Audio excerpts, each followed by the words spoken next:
Hola, bienvenidos a nuestro canal. Para las iglesias es una bendición que pueda acompañarnos y escuchar lo que Dios tiene para su vida.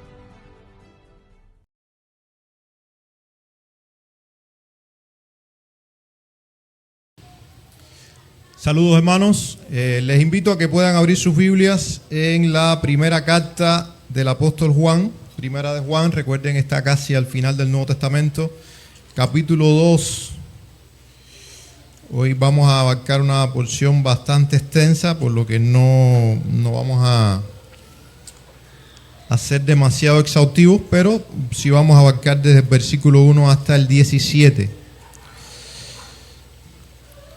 Primera de Juan 2, 1 al 17. Es importante que ustedes lo tengan allí porque yo no lo voy a leer de corrido como otras veces hacemos, sino que más bien vamos a ir acercándonos a algunas partes de esta porción. Y sobre todo que ustedes lo puedan ir leyendo ahí, interactuando con el texto. Primera de Juan 2, 1 al 17. He titulado este mensaje 4 marcas de la vida cristiana. Vamos entonces a orar para que el Señor disponga nuestras mentes y nuestro corazón para escuchar su palabra. Oramos. Padre, gracias te damos por este día. Gracias porque es un regalo tuyo y cuanto más cuando podemos estar juntos, Señor, los hermanos, y en armonía. Gracias por el tiempo que ya tuvimos de estudio de tu palabra y gracias por el tiempo de alabanza y todo lo que hemos podido hacer, Señor, para honrarte en esta hora. Y nos acercamos una vez más a tu palabra, Señor, deseosos de que tú nos corrijas, nos instruyas, nos animes a través de ella. Nuestra alma, nuestro ser lo necesita. Necesitamos, Señor, de ti, de tu palabra. Que tu Espíritu Santo, Señor, que la inspiró, sea quien también nos ilumine y nos capacite para comprenderla y también para llenar nuestro corazón de disposición para obedecerla. Te lo pedimos todo en el nombre de Jesús. Amén. 4 marcas de la vida cristiana.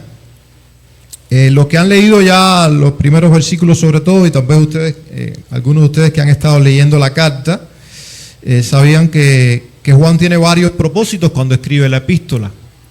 Pero uno de los propósitos principales es que Juan era un apóstol, un anciano apóstol, que amaba entrañablemente a su iglesia.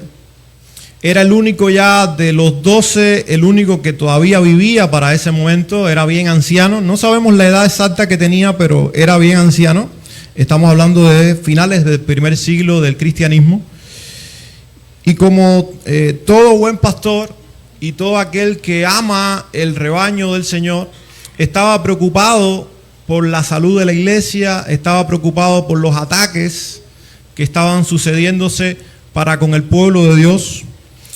Ya hablamos en algún momento de los falsos maestros que se habían introducido dentro de la iglesia y estaban causando desánimo, estaban causando frustración de alguna manera en los creyentes, también confusión. Y es una de las grandes preocupaciones que tiene Juan, y una de las cosas que más le preocupaba era que algunos estuviesen minimizando el pecado y sus consecuencias, o que algunos incluso estuviesen tratando de vivir la vida cristiana a espaldas de la santidad, a espaldas de la pureza. Y a Juan le preocupaba eso, porque no es posible que nosotros podamos vivir la vida cristiana y no hablamos de pureza y no hablamos de santidad. Y algunos, pues, sobre todo, diríamos, influenciados por aquellos falsos maestros, de los cuales ya hemos dado un poco de contexto, pues estaban tal vez siendo arrastrados por este tipo de pensamiento. Y creo que es algo que a los días de hoy también nos está tocando de cerca, y es tratar de vivir un cristianismo nominal, que se ha vuelto tal vez un cristianismo cultural.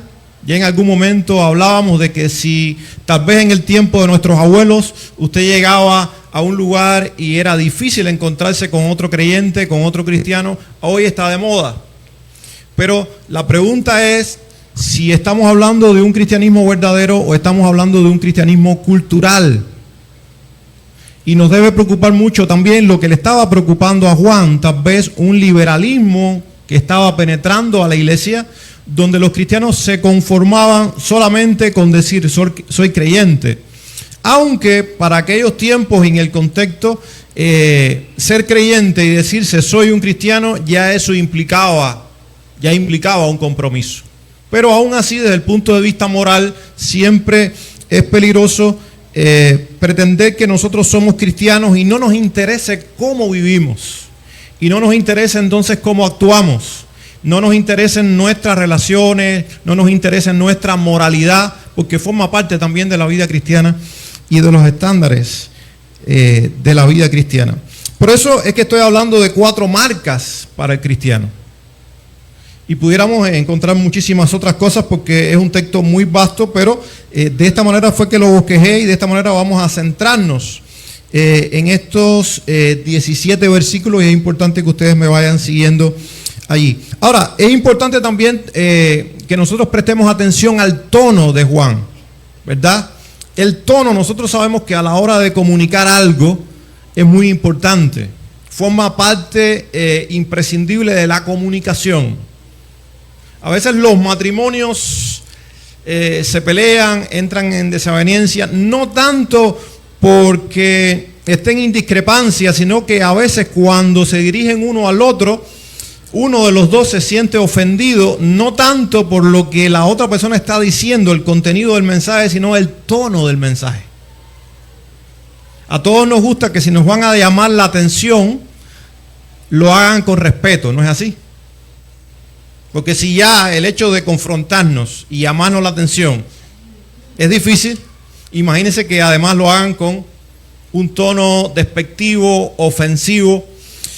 Y Juan nos está modelando aquí. Es importante que ustedes a lo largo de la lectura de toda la carta vean cómo Juan se dirige a ellos. Y aunque en un sentido el apóstol está enojado con los falsos maestros, aunque en un sentido también está preocupado y un tanto posiblemente enojado con la iglesia, pero él nunca advierte ese enojo con palabras duras, con palabras ofensivas. Fíjense que el término que más usa es hijitos, y así se refiere a ellos. Hijitos. Y esto nos habla de la calidad de amor que Juan tenía para con ellos. Eso es fundamental. Así que, como decía un hermano, ahora lo recuerdo, Juan era una de estas personas que, por supuesto, con la madurez que el Señor le había dado, cuando iba a comunicar la verdad de Dios, anestesiaba a sus oyentes. Recordé un hermano ahora que tiene esa frase.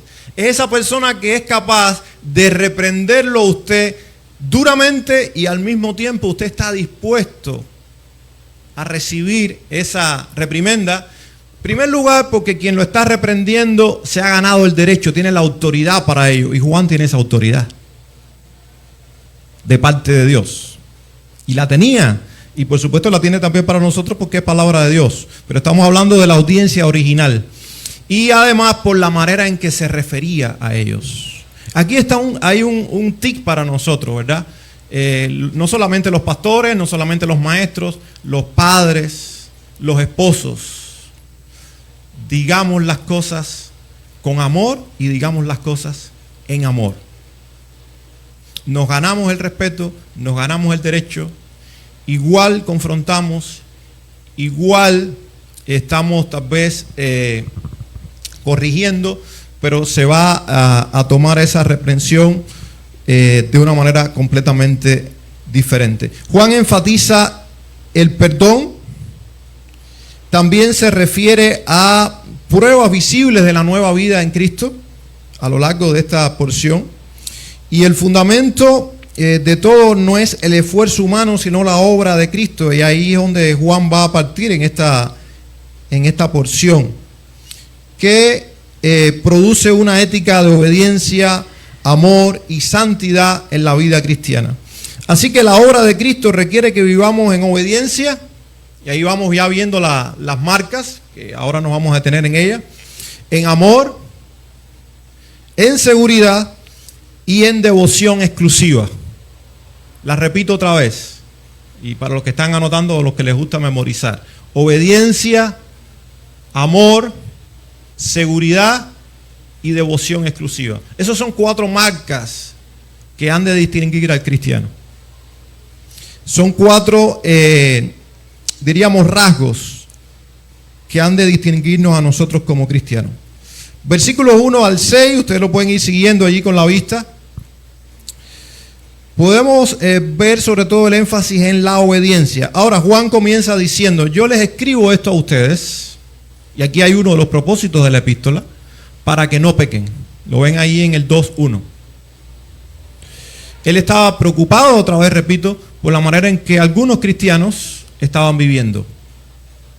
Y él quería que ellos tuvieran muy presente la pureza, la santidad, lo que implica, por supuesto, obediencia. Y le dice: yo les escribo a ustedes para que ustedes no pequen.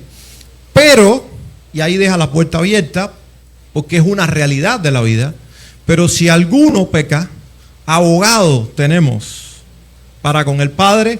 ¿A quién? A Jesucristo, el justo. Entonces ya aquí nos está presentando a Jesús como abogado, y entonces también nos presenta a Jesús como propiciación.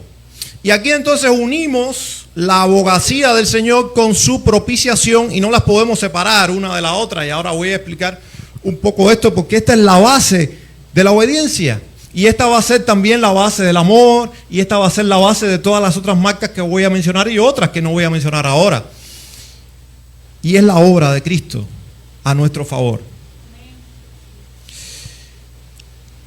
¿Cuántos de ustedes no han luchado y luchan precisamente con el pecado? No solamente estoy hablando de todos los días la lucha que sostenemos para no pecar, como escribe Juan, ¿verdad? Sino cuando pecamos y somos conscientes de ello, esa lucha de si soy sumido en la culpa o soy liberado de la culpa. Y todo tiene que ver con que nosotros tengamos un correcto entendimiento de la obra del Señor, y todo tiene que ver con que nosotros entendamos el Evangelio. A veces vemos a cristianos, y creo que todos nosotros en algún momento nos hemos visto en esa faceta, sobre todo al principio de la vida cristiana, cuando somos creyentes porque hemos creído al Evangelio que se nos ha predicado, pero no entendemos todavía del todo la connotación de lo que eso significa. Entonces, yo quiero evitar tal pecado, estoy luchando con esta inclinación en mi vida, pero caigo y vuelvo a caer. Y eso hace muchas veces que el cristiano se sienta entonces como en un círculo vicioso de culpa.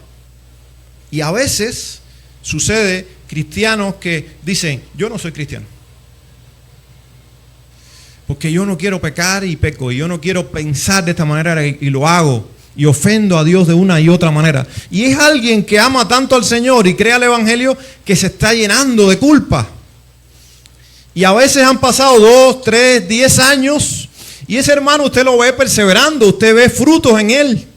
Teme a Dios, ama al Señor, ama a la iglesia, ama al prójimo. Son rasgos de un cristiano, ¿verdad? Sirve al Señor, pero él está lleno de culpa. Y no se libra de la culpa. Y es que está olvidando que si alguno peca, abogado tenemos para con el Padre, a Jesucristo el justo. Y luego habla entonces de la propiciación. Dice: y Él es, el versículo 2, la propiciación por nuestros pecados, y no solamente por los nuestros, sino también por los de todo el mundo. ¡Wow! Texto profundo. Y quiero que al menos seamos capaces de tomar lo indispensable de estos 2 versículos. Juan está diciendo: los cristianos no debemos conformarnos a una vida de pecado, porque somos creyentes, porque somos hijos de Dios, porque el Señor nos ha salvado y nos ha apartado en santidad, nos ha justificado. Pero si alguno peca, porque forma parte de la realidad de la vida, porque aún tenemos influencia de una naturaleza pecaminosa, dice: abogado tenemos para con el Padre, a Jesucristo el justo, y Él es la propiciación por nuestros pecados. Y luego dice: no solamente por los nuestros, sino por los de todo el mundo. Entonces, ¿cómo podemos entender esto? Yo digo que para poder entender el ministerio de Jesús como abogado delante del Padre por cada uno de nosotros, tenemos que entender lo que significa propiciación, ¿verdad? ¿Y qué es propiciación? Bueno, la propiciación tiene forma de cruz. Mira la cruz y va a entender qué es propiciación. Y trate de imaginarse, bueno, ahí hay como una especie de cruz. Acá se viera tal vez otra. Imagínense la cruz. Estoy hablando simbólicamente, no estoy dando este tipo de concepto a la cruz en sí, sino para que se estén imaginando lo que les estoy transmitiendo. Por eso es que digo que tiene forma de cruz, pero no es literal. La cruz tiene dos partes, ¿verdad? Algunos ven en la cruz, entonces, la comunión o relación del hombre para con Dios, y luego cómo eso se transmite también en la relación de unos con otros, que es restaurada, ¿verdad? Cuando nosotros hemos sido reconciliados con Dios, es que estamos en condición también de tener relación correcta con los demás. Pero no tanto es ahí donde quiero ir, sino que veamos esto como alguien también lo dijo. La cruz es el lugar donde la ira y el amor de Dios se encuentran. Porque dice, abogado tenemos para con el Padre. Entonces eso nos da la idea a nosotros de que el Padre, cuando nosotros pecamos, nos está ¿qué? Acusando. Pero entonces aparece un abogado que es el propio Hijo de Dios quien nos defiende. Y esta es la escena. El Padre como es, o Dios como es santo, es perfecto y es puro. Por lo tanto, Él no puede tolerar ¿qué? El mal y el pecado, porque están lejos de Dios. Y además Él es justo. Y como que es justo, Él tiene que condenar al pecado y al pecador que comete el pecado.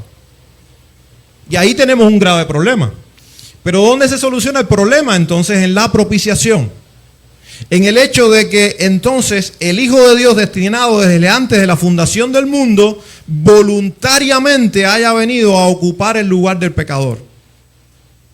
Entonces la ira que el ser humano merece cayó ¿sobre quién? Sobre el Hijo. ¿Que es pecador?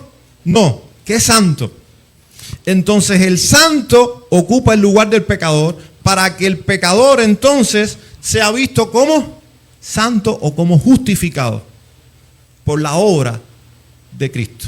Eso es, a grandes rasgos, la propiciación, donde Dios aplaca su ira en el Hijo y donde entonces el pecador, merecedor de la ira de Dios, recibe ¿qué cosa? La justificación que le otorga el Hijo. Es como el canto de que hablábamos, glorioso intercambio.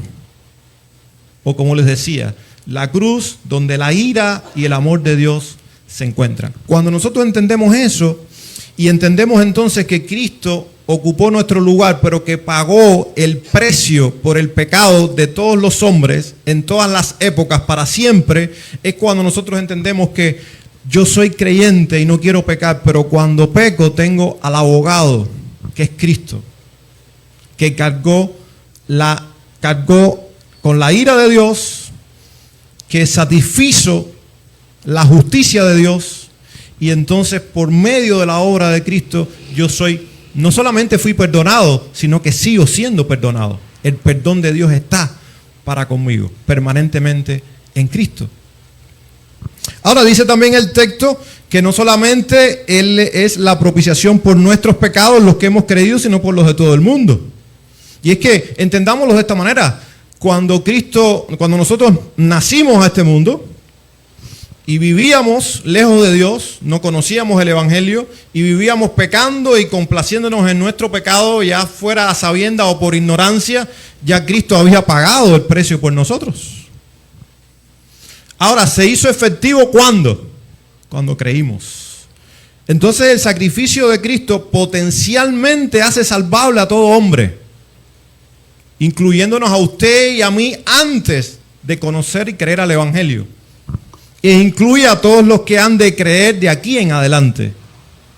Nadie puede decir que Cristo no pagó por Él. Pero para que eso se haga efectivo, el ser humano ha de escuchar el Evangelio y ha de creer al Evangelio y ha de aceptar a Cristo como su sustituto, como su propiciación.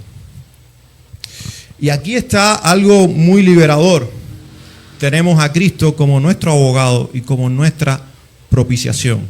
Por lo tanto, cuando hay pecado en nuestra vida, no es para que vivamos sumidos en la culpa, sino para que nos volvamos a Dios en arrepentimiento y fe y gratitud. Señor, gracias porque en Cristo cargaste con mi pecado. Y no hay ninguna condenación para los que están en Cristo Jesús. Y ahí entonces nuestra comunión con Dios es otra vez restablecida. Y a Juan le preocupaba tanto eso que hace énfasis en ello. No quiero que pequen, Dios no quiere que ustedes pequen, pero si pecamos, abogado tenemos para con el Padre, a Jesucristo el justo. Ahora, quiero que miren esta obra o este ministerio de Jesús como abogado delante del Padre de tres ángulos. Estamos hablando de algo que ocurrió en el pasado, ¿sí o no? La muerte del Señor a nuestro favor, pero que tiene una repercusión presente, porque en nuestra vida presente podemos seguir mirando una y otra vez a la cruz y a la obra de Cristo, y nuestra reconciliación con el Padre ahí continúa. No se extingue, no se diluye, pero además tiene una connotación futura. ¿Qué nos hace a nosotros? No sé si se han preguntado esto. ¿Qué nos hace a nosotros permanecer en la fe? La obra de Cristo y el ministerio de Cristo y del Espíritu Santo en nuestras vidas. Nosotros no permanecemos en la fe porque nosotros seamos más inteligentes o más perseverantes o más fuertes. Nosotros perseveramos en la fe porque el Señor nos hace perseverar en la fe.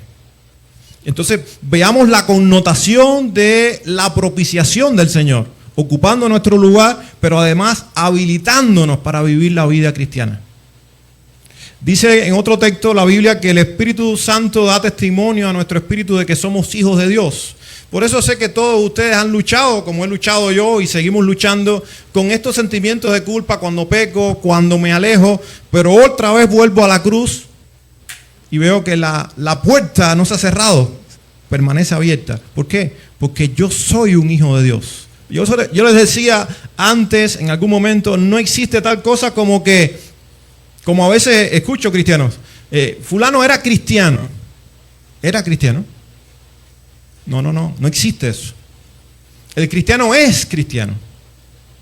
No es que fue. Tal vez está alejado, tal vez está un poco frío, tal vez está luchando con algunas cuestiones en su vida, pero si puso su fe en Cristo, fue sellado con el Espíritu de Dios, no es que era, es que es cristiano. O de lo contrario, nunca lo fue. Y allí vamos a llegar en algún momento a la carta a enfatizar un poco en ese grupo de personas que tal vez en algún momento estuvo dentro de la iglesia, pero que nunca fueron cristianos. Versículos 7 al 11, si se dan cuenta no estamos profundizando demasiado, por eso les decía vayan allí leyendo, porque imagínense, aquí pudiéramos hacer pudiéramos haber fraccionado mucho menos, pero la serie se iba a hacer mucho más extensa, ¿verdad? El amor es otra marca, además de la obediencia. Esa obediencia que, como vimos, nos va a llevar, por supuesto, a la santidad y que no depende de nosotros, sino de la obra de Cristo en la cruz. Y versículos 7 al 11 vamos a ver que el énfasis aquí está ahora en el amor. Quiero leer los versículos 7 y 8 porque, otra vez, repito, Juan no es muy fácil de leer. A veces a mí Juan me estresa un poco. Cuando empieza ahí a dar vueltas y a circular y cuando usted piensa que está avanzando a otro tema, es como que otra vez retrocede, pero era su estilo. Dice, hermanos, no os escribo mandamiento nuevo, sino el mandamiento antiguo que habéis tenido desde el principio. Este mandamiento antiguo es la palabra que habéis oído desde el principio. Sin embargo, os escribo un mandamiento nuevo que es verdadero en él y en vosotros, porque las tinieblas van pasando y la luz verdadera ya alumbra. Entonces usted lee esto y usted dice, Juan, ¿qué me dijiste aquí? No te entiendo. Por eso es tan importante cuando uno está leyendo una porción de la Biblia, tratar de tener un contexto más amplio. Y hay que entender quién nos está hablando. ¿Cuántos de ustedes llevan aquí más de 5 años de casado? Levanten la mano. Levanten la mano, más de 5 años de casado. Unos cuantos. Ya 5 años se supone que usted tiene cierta experiencia en el matrimonio. 5 años conviviendo juntos ya es bastante tiempo. Ahora, ¿siempre entiende lo que dice su cónyuge? Lo que le comunica, ¿siempre lo entiende? ¿Lo entiende a la perfección? Si es así con ustedes, yo los felicito. Nosotros cumplimos ¿cuántos años de casado? 21 años. Y todavía tenemos una cantidad de encontronazos, para no llamarlo de otra manera, de conflictos. Porque yo dije, pero tú entendiste otra cosa. Pero eso no fue lo que yo dije. Lo que yo dije fue esto. ¿No les ha pasado? Les pasa, ¿verdad? Entonces, ¿qué nos ayuda? ¿Qué nos ayuda? El entendimiento del carácter que nos va dando la experiencia de esa otra persona, ¿verdad? No entiendo del todo tu manera de comunicar, pero voy más allá, a tu estado de ánimo, a tus gestos, ¿verdad? Y ahí vamos entonces teniendo un poco más de trasfondo, de contexto. Lo mismo nos pasa con la Biblia. A veces queremos ir a un texto y decimos, qué difícil, pero ahí seguimos y no empezamos a ampliarnos un poco más. Y a Juan hay que entender cómo es que Juan se comunicaba, cuáles eran sus temáticas principales. Entonces, hay una temática fundamental en Juan, no solamente en sus epístolas, sino sobre todo en el Evangelio de Juan, que es precisamente el amor. Y aquí él está hablando del amor, aunque no lo mencionó en este versículo 7 y 8, se está refiriendo a ello. Se está refiriendo al mandamiento del amor. Y habla de un mandamiento nuevo, pero después dice, no es un mandamiento nuevo. Es el mandamiento antiguo que ustedes han escuchado desde el principio, pero después más adelante dice que sí es nuevo. Por eso le decimos que Juan a veces nos estresa, en la manera en que se comunicaba. Ahora, ¿de qué está hablando Juan? Bueno, el mandamiento del amor es tan antiguo que usted no lo puede encontrar prácticamente desde un principio en el Antiguo Testamento. Después se nos revela que Dios es amor, por supuesto. Entonces, en la revelación de Dios al hombre, el amor siempre va a estar allí. Y en el periodo de toda la revelación progresiva de Dios, el amor es un tema fundamental, porque es un atributo de Dios. Dios es amor. Pero dice Juan, pero este mandamiento antiguo también es nuevo. ¿En qué sentido? Cuando Cristo irrumpe en la tierra y Cristo lleva adelante su ministerio público, Cristo toma el mandamiento del amor y lo encarna. Entonces ya el mandamiento deja de ser un concepto un tanto abstracto para nosotros poder ver el amor encarnado en Cristo. ¿Qué dijo Cristo? Un mandamiento nuevo os doy, que os améis unos a otros. Y miren la novedad aquí, como yo os he amado. Posiblemente allí, o con muchas posibilidades, ahí estaba apuntando Juan. Ahora, él no da tantos detalles porque él estaba hablando con un grupo de personas que primero sabían cómo él se comunicaba, porque era su pastor, y también conocían toda su teología, sus escritos, sus énfasis. Por eso nosotros tenemos que estar a veces leyendo un poco entre líneas e ir un poco más allá en el pensamiento del autor para entender a lo que se está refiriendo. Pero ¿qué está diciendo Juan? Aquí está el punto. Ustedes tienen que ir un paso más allá. No solamente es decir, yo como cristiano tengo que amar, sino que yo como cristiano estoy llamado a amar como Cristo me amó a mí y lo modeló. Porque Cristo vive en mí. Y por cuanto Cristo vive en mí, yo no me puedo conformar a menos que no sea amar a la manera de Cristo. Y amar como Cristo me amó y como Cristo me enseña a amar. Luego él enfatiza que el amor es una evidencia de la luz, versículos 9 al 10. Y ya hablamos de que luz es vivir en ¿qué? De acuerdo a la voluntad de Dios. Luz es vivir en la verdad. Luz es vivir conforme a la palabra del Señor. Eso es vivir en la luz. Que es lo contrario, sería lo contrario de vivir en tinieblas. Y por eso es que yo hablaba también de marcas, porque ¿cómo usted sabe que alguien es cristiano? ¿O cómo usted sabe que usted es cristiano? Sí, hiciste una profesión de fe, magnífico, pero tienes que ir un poco más allá. Tu vida ha cambiado. ¿Cómo te relacionas con los demás? Y ahí está la principal marca. ¿Amas a los demás? ¿O eres alguien que estás lleno de odio, de resentimiento y de amargura? Por eso es muy preocupante, y Jesús le dio prioridad a esto, es muy preocupante que nosotros vengamos a un lugar como este donde nos reunimos como iglesia para adorar al Señor, pero al mismo tiempo estemos enemistados unos con otros, estemos guardando rencor hacia otros, estemos deseando mal hacia otros. Eso no corresponde con un cristiano. Eso no corresponde con alguien que dice tener una relación con Dios, porque Dios es amor. Por eso es que a Juan le preocupaba tanto que enfatiza tanto una y otra vez en ello. Y en el versículo 11, miren cuán categórico es. Dice, pero el que aborrece a su hermano está en tinieblas y anda en tinieblas y no sabe a dónde va porque las tinieblas le han cegado los ojos. Para Juan no había términos medios. Si tú odias a otra persona, tú no eres cristiano, el amor de Dios no está en ti. No, una cosa es que tú sientas ira en algún momento, puedas tener algún resentimiento con alguien, pero la pregunta es esta: ¿tú puedes permanecer días, semanas, meses tranquilo viniendo a un lugar como este, a adorar al Señor supuestamente, leer la Biblia, escuchar alabanza y seguir enemistado con alguien? Como si nada hubiese pasado. No sucede eso en la vida de un creyente. Cuando usted está enemistado con alguien, o usted sabe que alguien tiene algo contra usted, usted no está tranquilo. Porque usted ama. Y porque usted ama a Dios en primer lugar. Y el amor de Dios emana desde usted. Hay una tercera marca y es la marca de la seguridad. Y qué bueno que Juan se detiene aquí. Aunque se detiene aquí, se detiene en este aspecto, prácticamente lo va abordando en toda la carta. Porque una de las cosas que dijimos que provoca la falsa doctrina, la enseñanza falsa en la iglesia, es a veces la inseguridad. A mí me preocupa mucho cuando veo a creyentes inseguros de su salvación. Eso a mí me preocupa muchísimo. Yo no sé cómo es posible que alguien cristiano pueda vivir inseguro de que cuando muera va al cielo o no. Es algo que no lo puedo entender cuando yo capto la verdad del Evangelio y viendo solamente versículos 1 y 2 que ya lo vimos.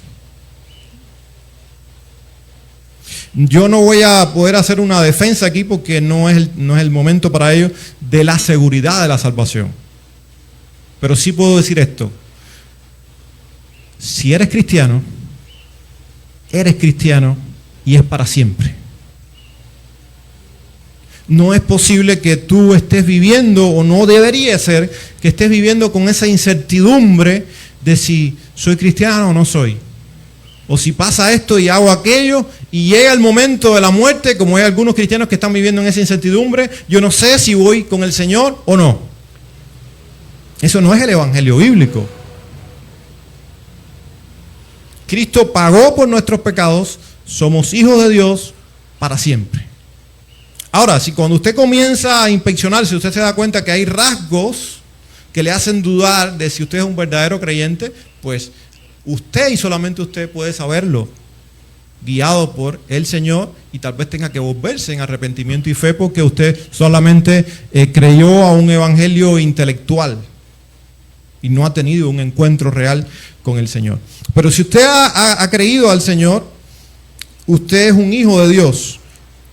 Y miren los versículos 12 al 14, que otra vez Juan entra en su estilo. Otra vez, ¿verdad? O chocamos con el estilo de Juan. 12 al 14 voy a leerlo. Dice, síganme ahí. Os escribo a vosotros, hijitos, otra vez miren cómo usa el término, porque vuestros pecados os han sido perdonados por su nombre. Os escribo a vosotros, padres, porque conocéis al que es desde el principio. Os escribo a vosotros, jóvenes, porque habéis vencido al maligno. Os escribo a vosotros, hijitos, porque habéis conocido al Padre. Os he escrito a vosotros, padres, porque habéis conocido al que es desde el principio. Os he escrito a vosotros, jóvenes, porque sois fuertes y la palabra de Dios permanece en vosotros y habéis vencido al maligno. ¿Ven? Otra vez el estilo de Juan. Y uno dice, ¿por qué Juan se comunicaba así? Aquí él está usando un recurso y es muy parecido a un poema lo que está haciendo acá.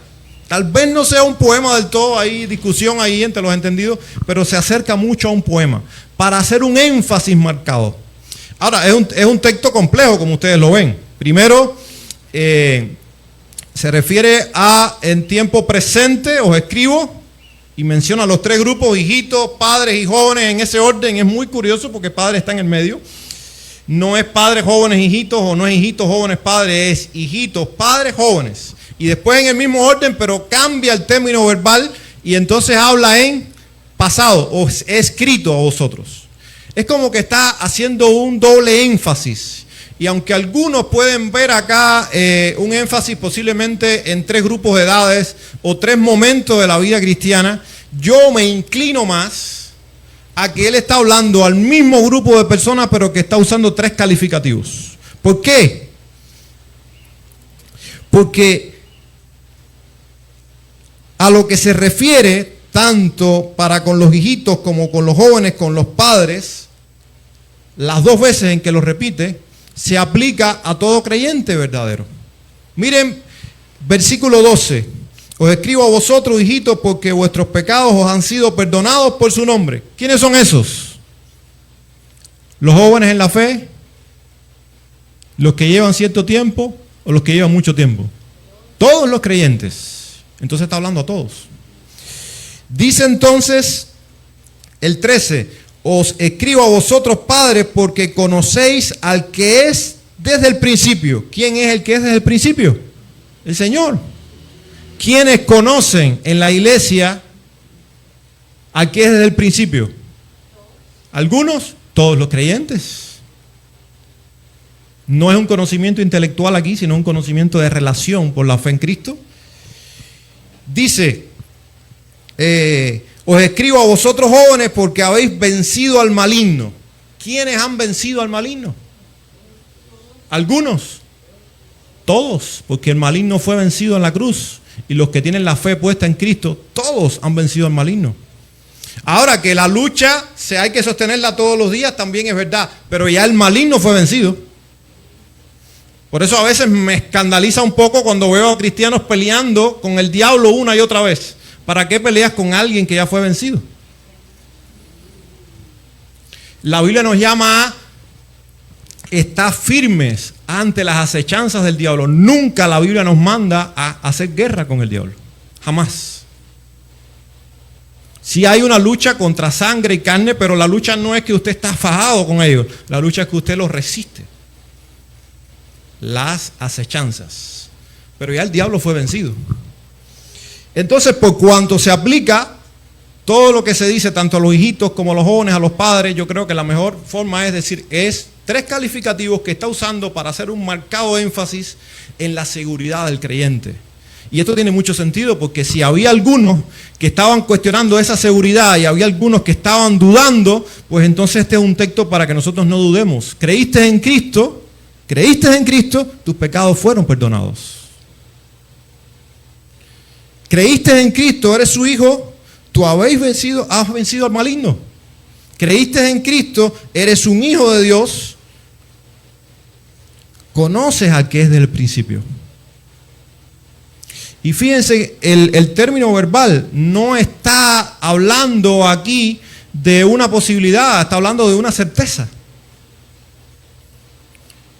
Como alguien ha escrito, dice, se trata de afirmaciones indicativas, no exhortaciones imperativas. Fíjense, no está diciendo, debes vencer al maligno. No estás diciendo, debes conocer al que es desde el principio. No estás diciendo, debes arrepentirte de tus pecados. Sí, eso es verdad para la santificación, pero aquí no está hablando de eso. Aquí está hablando de seguridad, de que eres un hijo de Dios. Eres un hijo de Dios, tus pecados todos han sido perdonados para siempre. Eres un hijo de Dios, tú conoces al que es desde el principio, y el que es desde el principio te conoce a ti. Y eso no cambia. Eres un hijo de Dios, tú has vencido al maligno. Porque a veces nos encontramos a creyentes así, aplastados por las circunstancias de la vida. ¿Por qué vas a vivir aplastados? Si tú eres un hijo de Dios para siempre, si tus pecados han sido perdonados para siempre, si tú conoces a Dios y eres conocido por Dios y tú has vencido al maligno. Y Juan hace un énfasis marcado acá porque él está diciendo que nadie los engañe y que nadie los esté moviendo de aquí para allá llenándole la cabeza de inseguridades. Ustedes son hijos de Dios para siempre. Y la cuarta marca es la devoción exclusiva, así lo definí yo, versículos 15 al 17, pueden leer esa porción allí.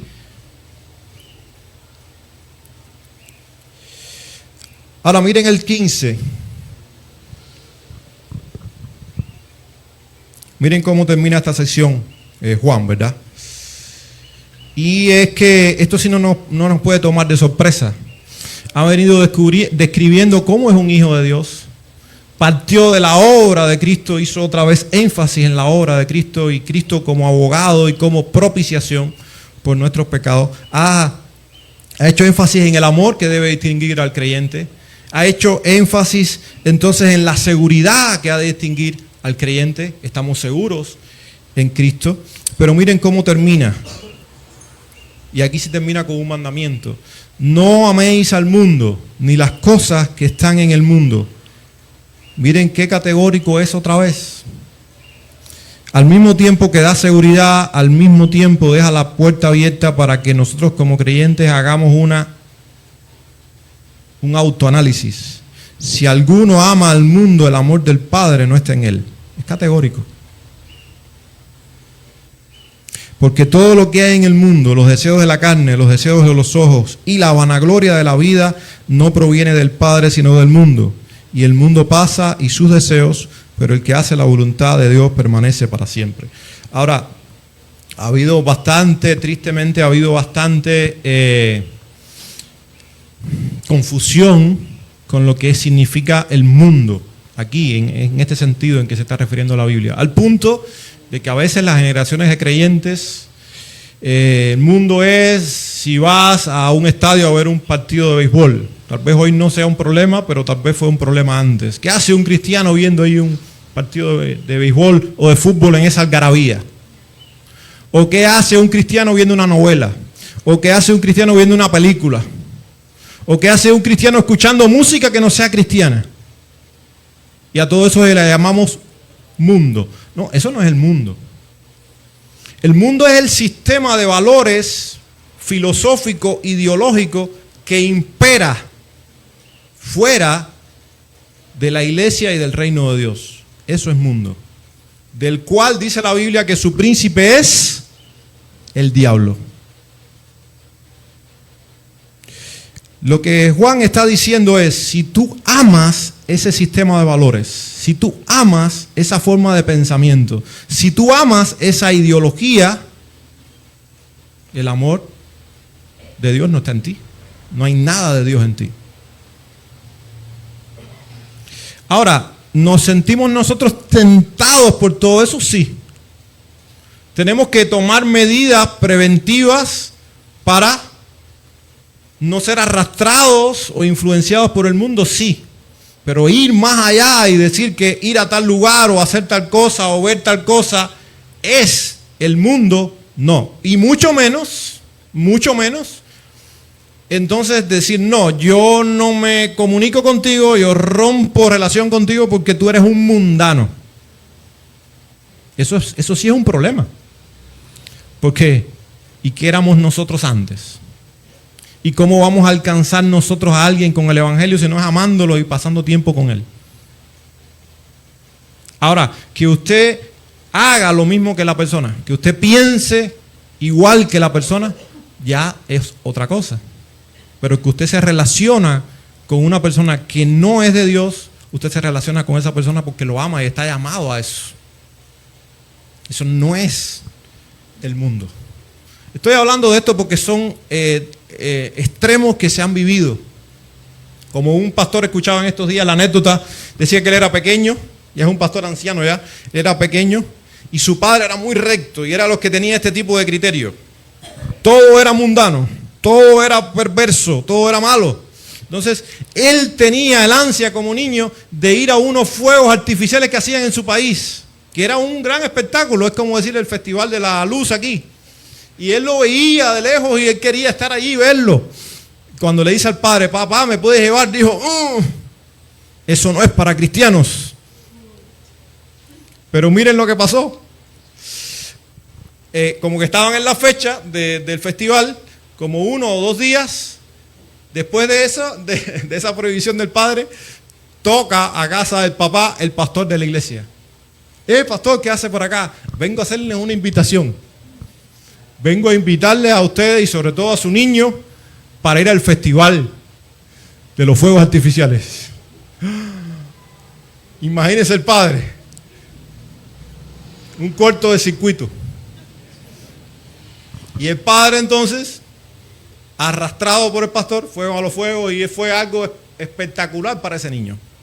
Y ese niño hoy, su testimonio es que su padre era un cristiano, su padre amaba al Señor, pero su padre tenía una postura tan cuadrada que no era capaz de diferenciar cuando algo es pecaminoso y cuando algo no es pecaminoso. Entonces, ¿por qué llamar pecado a lo que la Biblia no llama pecado? ¿Por qué decir mundano a todo y a veces despectivamente? Mundo es esto. Y Juan sí está diciendo, esa filosofía, esa cultura que es contraria a Dios, con esos valores que son contrarios a Dios, miremos si nosotros somos de esa cultura, si nosotros somos de esa ideología, si nosotros somos de esos valores, a lo que pudiéramos llamar antivalores. Y luego entonces describe cómo es esa ideología. Y habla de como una triple concupiscencia ahí, ¿verdad? Hace referencia, lo pueden ver ahí, al deseo de la carne, el deseo de los ojos y la vanagloria de la vida. Deseo, neutralmente, no es ni malo ni bueno. Un deseo, ¿verdad? Usted puede tener un deseo por comer. ¿Qué tienen deseo de comer ahora? No lo digan, ya estamos en hora de almuerzo. Muchas cosas usted se lo imagina. ¿Es malo? No. Un buen deseo, o una buena bebida, o irse de crucero, o ver un buen partido, es un buen deseo. O tener un tiempo romántico con su pareja, o un tiempo especial en familia, un buen deseo. Deseo estar con mis hermanos, deseo estudiar la palabra, deseo escuchar música. Ahora, es lo que deseas. Y aquí está hablando de ese deseo pecaminoso, que es satisfacer tu carnalidad, esa inclinación pecaminosa que todos tenemos. Si nosotros no tenemos frenos ni barreras para estar satisfaciendo eso, entonces la pregunta es, ¿el Espíritu de Santo mora en mí? ¿Realmente yo amo al Señor, amo a su palabra, tengo una relación con Él? No es posible, o una cosa u otra. Deseos de la carne. Es el apetito desordenado de lo físico, lo sensual o lo que satisface instintos naturales sin límites ni obediencia a Dios. ¿Ven? Desenfreno. Deseos de los ojos. Lo que atrae por lo que vemos, sobre todo la codicia, que nos impulsa a querer más de lo que no tenemos. Y somos capaces de pasar por encima de lo que sea para obtener eso. Y nuestra vida se define por eso que deseamos. A eso es a lo que se está refiriendo Juan. Y ahí pudiésemos pensar e ilustrarlo de muchas maneras, pero nos llevaría mucho tiempo. Y él habla también entonces de la vanagloria de la vida. Es el orgullo por lo que uno tiene, por aparentar o lograr. Es una evidencia, una vida centrada en la autoexaltación. Esa es la vanagloria de la vida. Entonces, ¿qué llena nuestras mentes, qué llena nuestros corazones? Es la pregunta aquí. ¿Qué es lo que nos mueve a hacer y a andar por la vida? ¿Los deseos de la carne? ¿Los deseos de los ojos? ¿La vanagloria de la vida? ¿Es eso? No, ¿verdad? No, porque no se corresponde con la vida de un creyente, de alguien que ama a Dios y ha sido transformado por el Señor. Y miren el versículo 17, y aquí está el meollo del asunto. Aquí es donde nosotros podemos sopesar y saber cuando algo vale la pena o no. Y el mundo pasa y sus deseos, pero el que hace la voluntad de Dios permanece para siempre. Es allí donde nosotros, con la fuerza que nos da el Señor, no la nuestra, decimos no. No traiciono a mi esposa. No. A esto, no a aquello. Es ahí donde nosotros empezamos a poner límites en nuestra forma de vivir, en nuestra moralidad que incluye la vida cristiana. Por eso no hay tal cosa como que usted diga, yo soy cristiano y ya Cristo pagó por mis pecados, eso está muy bien, pero si usted lo lleva a un extremo y dice, ahora yo puedo vivir como me plazca, sin temor de Dios, sin consecuencias, sin importar a quién atropello mientras voy por ese camino, pues no es eso la vida cristiana. Hermanos, en conclusión, Juan nos recuerda que la vida cristiana se evidencia por las realidades visibles que brotan de la obra de Cristo en nosotros. Su sacrificio pasado nos libra de la condenación, su intercesión presente nos sostiene en la gracia y su victoria futura nos asegura permanencia eterna. Por eso el cristiano verdadero obedece, por eso el cristiano ama. Es por eso que el cristiano vive seguro. Todos son consecuencias y marcas a la vez de que hemos sido transformados por el Señor. Por eso el cristiano vive una vida consagrada en devoción exclusiva a Dios. Y devoción exclusiva significa de que solamente en el trono de nuestra vida está el Señor. Nada ni nadie más.